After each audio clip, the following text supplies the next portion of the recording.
no terceiro ano do ensino médio. Então, assim, a minha vida inteira eu nunca pensei em ser professora.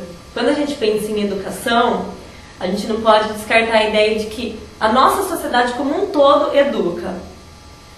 Quando a gente vai para o clube, a gente está aprendendo alguma coisa. Quando a gente vai para o teatro, quando a gente vai para o cinema. Então, várias áreas da nossa sociedade educam. Mas quando a gente pensa em educação, logo vem a escola na nossa cabeça. Porque onde acontece realmente o conhecimento sistematizado, o aprendizado sistematizado, o professor ele está exclusivamente para isso, para ensinar os alunos.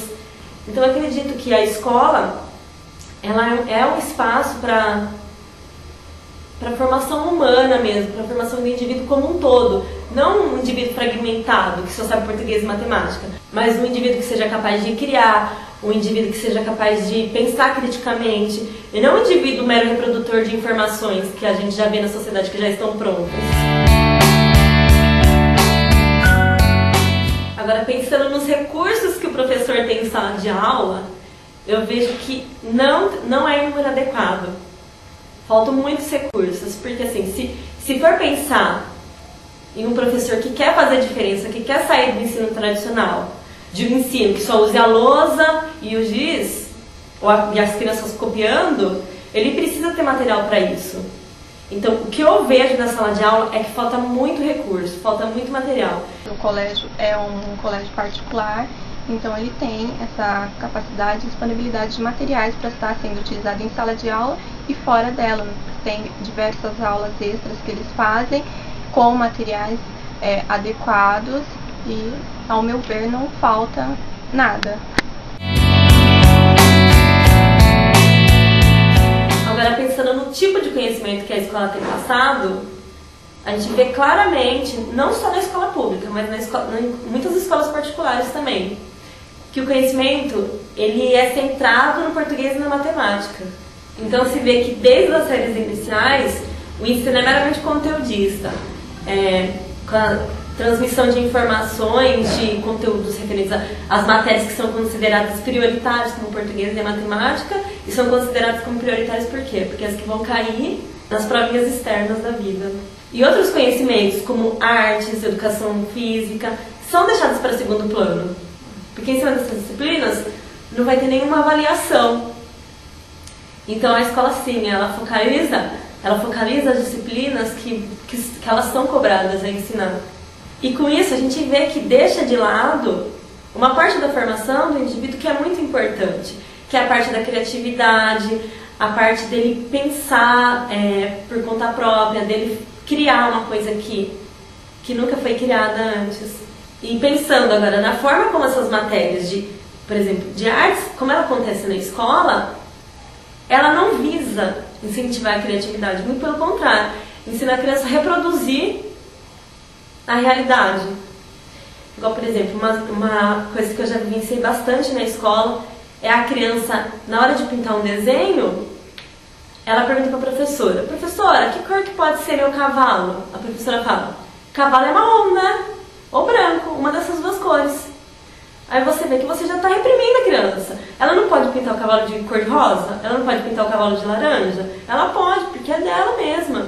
De forma geral, percebe-se que na escola a criança é levada a seguir um caminho que não é dela própria, é um caminho que já foi pré-estabelecido.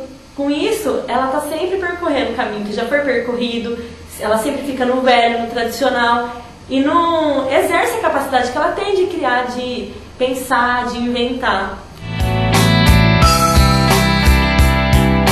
Em relação à participação dos pais no aprendizado da criança, eu vejo que de forma geral, não são todos, tem pais que participam muito da aprendizado da criança, mas eu vejo que ainda falta uma maior participação, um maior engajamento. E muitas vezes os pais, eles jogam toda a responsabilidade para a escola que tem que educar meu filho. E em relação ao investimento de dinheiro, pensando que ser uma escola pública, muitas famílias não têm condição de investir dinheiro, não é nem por não querer, é porque não tem condição. O conhecimento fica restrito ao conhecimento que a criança recebe na escola mesmo. Os pais não têm condições financeiras de bancar outros cursos por fora, Então você percebe que a criança, ela depende muito da escola pública. Muito, eles se envolvem. Tem várias atividades no qual a escola mesmo busca isso, ter esse convívio com os pais, relação escola e pais, que é de fato muito importante ter esse relacionamento. E durante os semestres mesmo, tem várias atividades no qual, nos finais de semana, os pais vão até a escola, fazem atividades juntamente com os seus filhos. E isso é comprovado em pesquisas que é de extrema importância para o aluno ter o seu desenvolvimento. O professor que trata as crianças com indiferença dificilmente vai ter a confiança das crianças. Então é muito importante sim o professor dar uma abertura para a criança conversar com ele, para a criança expor seus medos, expor suas dúvidas. A afetividade é um aspecto importante sim, na sala de aula. E é muito importante um relacionamento bom, um relacionamento aberto, um relacionamento de respeito na sala de aula. E que dê essa abertura, esse espaço para o diálogo, para a conversa e para a confiança. Tem que ter uma relação sim, e é importante sim para o desenvolvimento do aluno, para que o professor consiga atingir os seus objetivos no decorrer do ano. Porque se ele tiver um aluno que só dá problema, como que o professor vai conseguir chegar nesse aluno sendo que ele não tem um afetivo com ele? Então esse aluno não vai se desenvolver da maneira que a escola ou que o professor tem que atingir no ano letivo. Para a gente pensar no futuro da educação do nosso país, é importante a gente pensar prioritariamente na escola pública, porque é onde a maior parte da população está.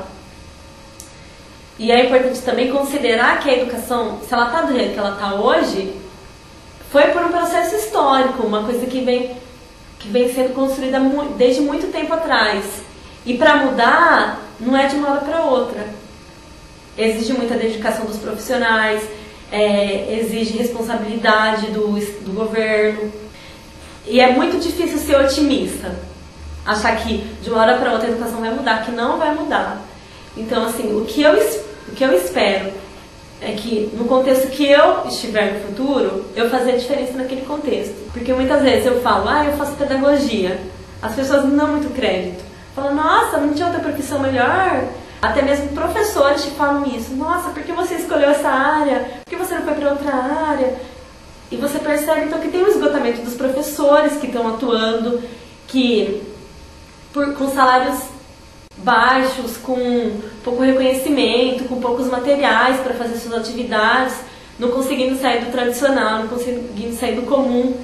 Então, para o futuro da educação, precisa assim do maior engajamento político. O governo ele tem que estar sempre buscando políticas públicas que visem a valorização do profissional da educação. E, além disso, não basta colocar todas as crianças na escola.